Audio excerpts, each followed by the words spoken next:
1780 সালে যখন আলিয়া মাদ্রাসা প্রতিষ্ঠিত করা হয়েছিল বা প্রতিষ্ঠা করা হয়েছিল উপনিবেশিক শাসনামলে, তখন ইংরেজদের মাধ্যমে এটা প্রতিষ্ঠা হয়েছিল।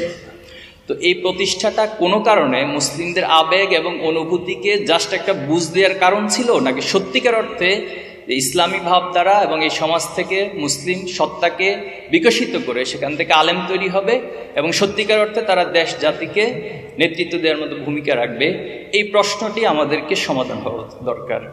সেকেন্ড যেটা বলতে চাই যে আলিয়া মাদ্রাসা থেকে আসলে আমরা কি চাই, এটা জাতিকে কি দিতে পারে, জাতির কাছে আলিয়া মাদ্রাসা কি অঙ্গীকার, এই প্রশ্নগুলোর আগে সমাধান হওয়া দরকার। এরপরে মনে হয় আমাদের সমস্যাগুলোর আলটিমেট আমাদের জায়গায় পৌঁছতে পারবো।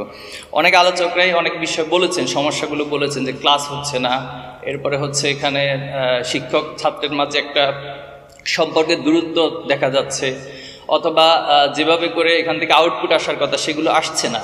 এখন এগুলো আসবে কিভাবে? একটা জাতি যখন তার নিজস্ব কোনো আদর্শ ঠিক করতে পারে না। দেখুন 71 সালের পরে আজকে এতগুলো বছর গিয়েছে, আমি যদি এখানে প্রশ্ন করি, আমার শিক্ষকদের কাছে প্রশ্ন রাখি যে আমাদের এই জাতিটার আসলে একটা ইউনিক এবং কনক্রিট আদর্শটা কি, আমি জানি না এটার এক বাক্যে কোনো উত্তর আসবে কিনা।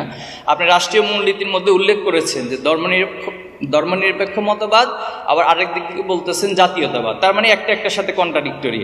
আপনি এখানে বলতেছেন সমাজতন্ত্র, আবার বলতেছেন গণতন্ত্র, একটার সাথে কন্ট্রাডিক্টরি। তাহলে যে রাষ্ট্র কাঠামো একটা কন্ট্রাডিক্টরি মূলনীতির উপর দাঁড়িয়ে আছে, সেখানে তো জাতীয় আদর্শ আমার ঠিক হয় নাই। তাহলে জাতীয় আদর্শ যদি ঠিক না হয়, আমার শিক্ষা ব্যবস্থা কীভাবে ঠিক হবে?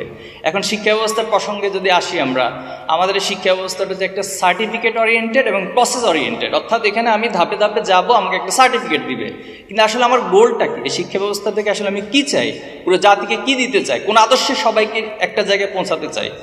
তো এই প্রশ্নগুলোর সমাধান আমাদের হওয়া দরকার বলে আমি মনে করি। এজন্য আমাদের পলিসি মেকিংয়ের যে জায়গা, দেখুন আজকে আলেম ওলামাদেরকে এক ধরনের বাইনারি জায়গায় পৌঁছায় দেওয়া হয়, যে আলেম মানে হচ্ছে তিনি নির্দিষ্ট কিছু গণ্ডির মধ্যে থাকবেন। এখানে আমাদের উপদেষ্টা মহোদয় আছেন, যখন উপদেষ্টা ধর্ম উপদেষ্টা বা ধর্ম মন্ত্রণালয় নামক একটা বিষয় সামনে আসে, তখনই একজন আলেমকে প্রয়োজন হয়, হ্যাঁ এখানে একজন আলেমকে লাগবে। কিন্তু আমার যখন পররাষ্ট্র মন্ত্রণালয়ের প্রসঙ্গটা আসে, আমার যখন স্বরাষ্ট্র মন্ত্রণালয়ের প্রসঙ্গ আসে, তখন কেন কোনো আলেমকে প্রয়োজন হয় না? তখন কেন আলিয়া মাদ্রাসার কাছে এই সার্ভিসটা চাওয়া হয় না যে হ্যাঁ এই রাষ্ট্রের সমাধানের জন্য একজন স্বরাষ্ট্রমন্ত্রীও আলিয়া মাদ্রাসা থেকে পড়ে তিনি হতে পারেন এবং তিনি সমাধান দিতে পারেন। এখন এটা যদি বলেন যে অসম্ভব বা বাংলাদেশি সিস্টেমে সম্ভব না, তাহলে ইসলামটা আসলে কি শুধুমাত্র কিছু গণ্ডির মধ্যে থাকার জন্য এসেছে? কোরআন কি শুধু কিছু গণ্ডির মধ্যে থাকার জন্য এসেছে? আলিয়া মাদ্রাসায় কিছু বুঝ দেয়া অথবা কিছু মানুষকে সান্ত্বনা দেওয়ার জন্য প্রতিষ্ঠিত হয়েছে, নাকি সত্যিকার অর্থে রাষ্ট্রের প্রত্যেকটা সমস্যাকে আইডেন্টিফাই করে সেটা সমাধান দিতে পারবে যারা আলিয়া মাদ্রাসায় পড়বে, যারা মাদ্রাসা থেকে পড়বে, যারা আলেম হবে তাদের কাছ থেকে সেটা আসবে?